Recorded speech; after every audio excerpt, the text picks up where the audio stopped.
The Fall of the Fighters, Shivambu's Departure, and the EFF's Crumbling Facade by Satori News. The tumult within the Economic Freedom Fighters, EFF, has taken a dramatic turn as Floyd Shivambu parts ways with the party. The once unified front presented by Shivambu and Julius Malema, loaded with revolutionary rhetoric and promises of a populist upheaval, has fissured. Shivambu's departure raises dire questions about the solidarity and direction of the EFF as he makes his controversial move to the Ikonto Wesizwe MK party. The EFF, a political entity that bloomed from the roots of deep-seated discontent, has been instrumental in delivering theatrics more than substance.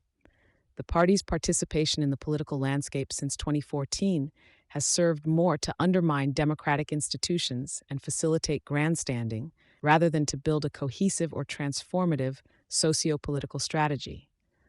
Malema's role in the Judicial Service Commission, which gained attention for all the wrong reasons, is indicative of the party's combative and divisive tactics.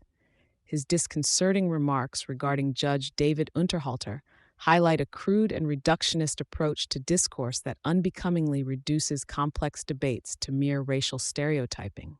The EFF's performative disruptions within Parliament, far from being acts of resistance, symbolized an era of missed opportunities to champion real change.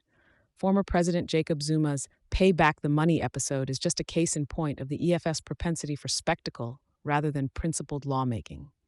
The collective silence from the party's cadres, in the face of such conduct, leaves a hollow promise of a revolutionary politics. Further casting a shadow over the EFF's legacy, revelations from former VBS Mutual Bank chairperson Shifiwa Matodzi point to corrupt dealings involving the party's top brass.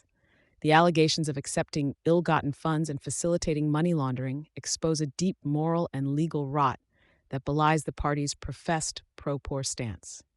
Shivambu's leap to the MK party aligns him with characters like Jacob Zuma and others who have been accused or found guilty of upending the country's democratic foundations. This move appears less a stride towards meaningful political engagement and more an act of self-preservation as the EFF's narrative crumbles. With eyes set on the horizon, it's become a waiting game to see if Shivambu will adopt a more earnest and constructive role within the parliamentary system, especially given the tumultuous nature of the MK party itself. The party, born from grievance and not principle, is yet to prove its worth beyond capturing headlines and sheltering the disgraced. As South African politics enter a new chapter, the EFF and MK party offer cautionary tales of how charisma and division do not build a nation.